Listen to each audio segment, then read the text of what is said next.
Baik, jika terinfeksi dengan nilai-nilai keburukan, maka di sini kasusnya adalah kembalikan ke Quran surah ke-4 An-Nisa ayat 17 sampai dengan ayat ke-18.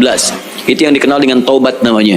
Ya, innamat taubatu 'alallahi lilladzina ya'maluna as-su'a bijahalatin tsumma yatubuna min qarib. Ya, sungguh taubat itu berlaku kata Allah bagi orang-orang yang terinfeksi dengan penyakit buruk. Su itu, nih, lihat ayatnya. Innamat taubatu 'alallahi lilladzina ya'maluna su'an. Taubat itu dilakukan bagi orang yang terinfeksi dengan keburukan. Su itu pekerjaan nafsu. Nafsu, dari mana taunya? Quran surah 12 ayat 53. Inna nafsa la'ammaratun bisu. Su sumbernya nafsu. Kalau ada orang kemudian digerakkan nafsu berbuat buruk kemudian sampai terinfeksi dirinya, maka caranya dengan taubat. Apa itu taubat? Taubat itu artinya kembali kepada nilai-nilai kebaikan dengan cara meninggalkan perilaku buruk yang dikerjakan. Misal, fujur tadi bisa terrespon dengan perilaku maksiat. Maksiat lewat mata, nonton tayangan-tayangan yang tidak baik. Saya punya kawan, dia alumni dari Kanada, di neuroscientific, di jurusan untuk saraf, ya. Itu kita diskusi.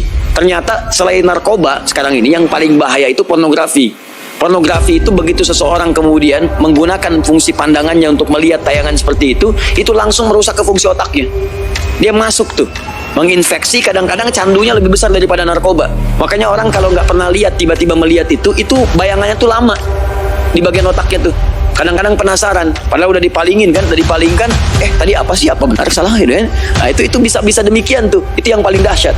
Nah, kalau kemudian Anda ingin menghilangkan itu dan perilakunya diburuk nantinya, ke pola hidup, ke tubuh, ke macam-macam, Anda paham sendiri lah gitu kan.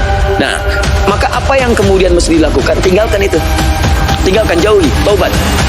Akui salah, sesali itu, kemudian tinggalkan, dan cara meninggalkannya ganti dengan yang lebih baik. Pandang yang baik-baik, latihannya begitu. Lihat yang baik-baik, ya. Awas, kalau orang terbiasa melihat yang halal, maka yang haram akan alergi. Sama dengan pasangan kehidupan di keluarga. Kalau sering melihat yang halal, pada yang haram itu nggak akan ada ketertarikan berlebihan, nggak ada. Ya, tapi kalau sering melihat yang haram, istri orang itu kan bukan mahram antum. Kalau ngelihat istri orang keseringan, ngelihat istri sendiri jadi nggak enak. Ibu juga sama gitu. Kalau ngelihat suami orang itu keseringan, lihat suami sendiri itu udah hambar. Makanya kalau orang-orang ngelihat yang halal itu yang bagus-bagus, maka yang haram itu akan sulit kita. Sama bicara juga begitu. Kotor kata-kata, tinggalkan yang kotor, balik kepada yang baik. Begitu baik kebiasaan, maka kotor akan dihilangkan. Nah, demikian adanya, maka hilangkan sumber itu.